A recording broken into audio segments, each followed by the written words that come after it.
In the beginning, God created our world.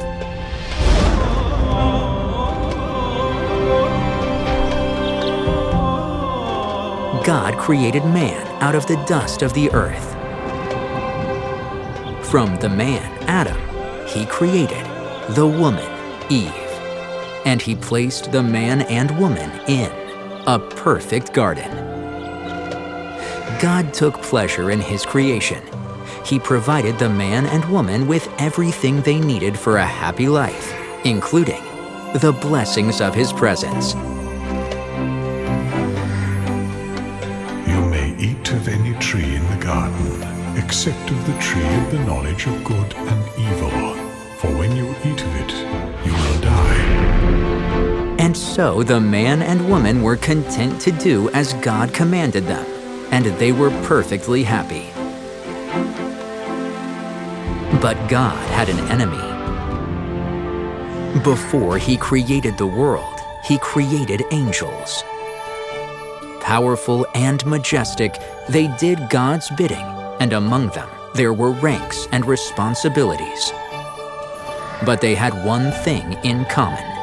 They all worshipped and served God, until one of them turned.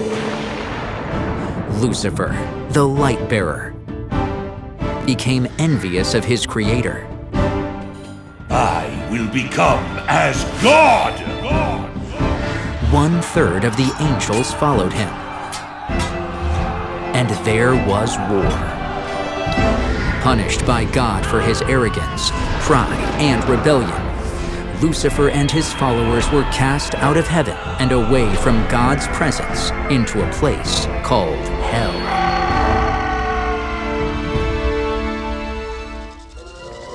But that would not be the last of his attempts to fight God.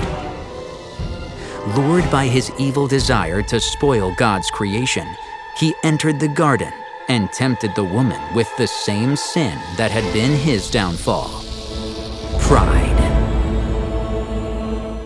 Did God really say you must not eat of the fruit from any of the trees in the garden? Of course we may eat fruit from the trees. It's only the fruit from this tree that God said, you must not eat of it. If you do, you will die. You won't die. God knows your eyes will be opened as soon as you eat it, and you will be like God, knowing good and evil. By saying this, Satan called God a liar. So the devil tempted Eve. It does look good to eat. So she took some of the fruit and gave some to her husband. This was sin. Sin separated them from God and affected all mankind. Then sin multiplied. But God did not give up on mankind. He promised to send a Savior. Someone who would defeat the power of Satan, his forces, and the evil they bring to the world. Someone who would break the power of sin and make a way for humanity to God's presence. A deliverer, a Messiah, a Savior.